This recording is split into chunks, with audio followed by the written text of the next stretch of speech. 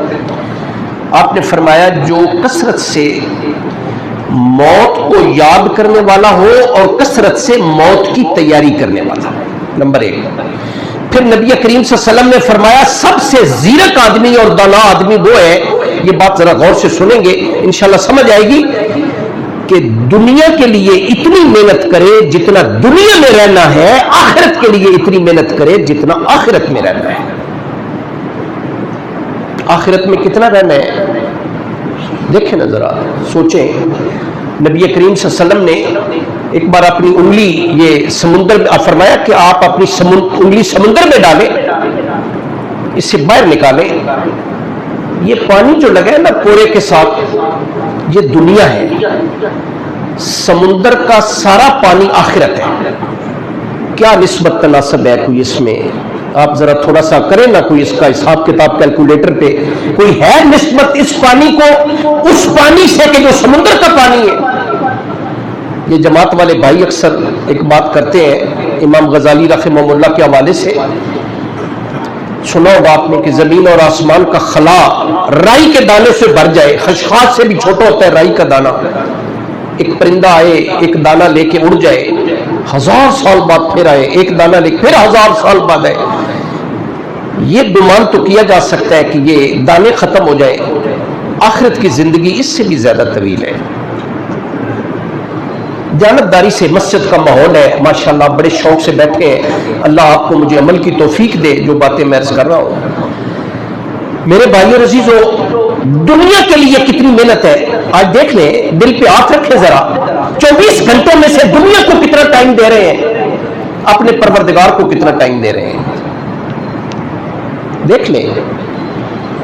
آج تو خدا کی قسم جتنا موبائل کو ٹائم دے رہے ہیں اللہ کے لیے اتنا بھی ٹائم ہمارے پاس نہیں ہے، فرینکلی اسپیکنگ، جتنا ٹائم موبائل کو دے رہے ہیں اتنا ٹائم بھی ہمارے پاس اپنے اللہ کے لیے اور اپنے دین کے لیے اور نمازوں کے لیے ہمارے پاس اتنا ٹائم بھی نہیں ہے۔ یہ تو پتہ اس دن چلے گا جس دن دنیا والی آنکھ بند ہوگی، آخرت والی آنکھ کھلے گی، پتہ چلے گا گھاٹے کا سودا کر کے آئے ہیں۔ حضرت علی رضی اللہ تعالیٰ عنہ کا فرمان ہے لوگ سو رہے ہیں، مر جائیں گے جاگ جائیں گے لیکن اس جاگنے کا فائدہ نہیں ہوگا۔ میرے بھائی عزیزو آگے چلتے ہیں، بہت ساری باتیں آپ سے کرنی ہیں۔ سوال کیا گیا حضرت عبداللہ بن عمر بن خطاب رضی اللہ تعالیٰ عنہ سے تقوی کیا ہے؟ تقوی کی تعریفات سنیں جو میں عرض کر رہا ہوں آپ کو۔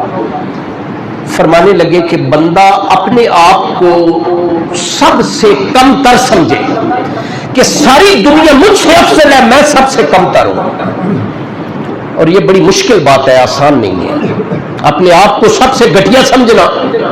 کون بندہ ہے جو، میں آج صبح ہی درس دے رہا تھا اپنے، یہی میرا موضوع تھا اپنی مسجد میں، سید سلمان ندوی ایک بہت بڑا نام ہے، شاید آپ نہیں جانتے، برے صغیر پاک و ہند کے بہت بڑے عالم فاضل، انہوں نے سیرت کی کتاب لکھی ہے سیرت النبی کے حوالے سے 7 جلدوں میں، اور بڑی معروف اور بڑی مشہور ہماری سیرت کی کتاب ہے۔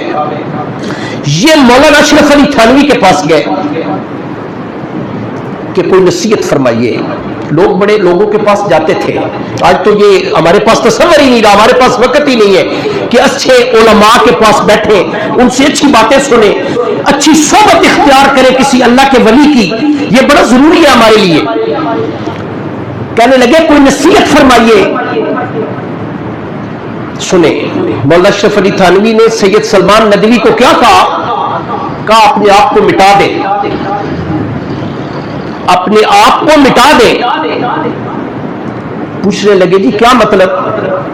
فرمانے لگے کہ جب نماز ختم ہو جائے لوگ جانے لگے ان کے جوتے سیدھے کر دیا کریں۔ یہ بلا آپ کو ملک صاحب کو مجھے کوئی کہے، 100 کارڈ بڑے نیک اور بڑے متقی بنے پھرتے ہیں کہ جناب جوتے سیدھے کریں یا باہر کھڑے ہو کے کر سکتے ہیں؟ یہ تقوی ہے۔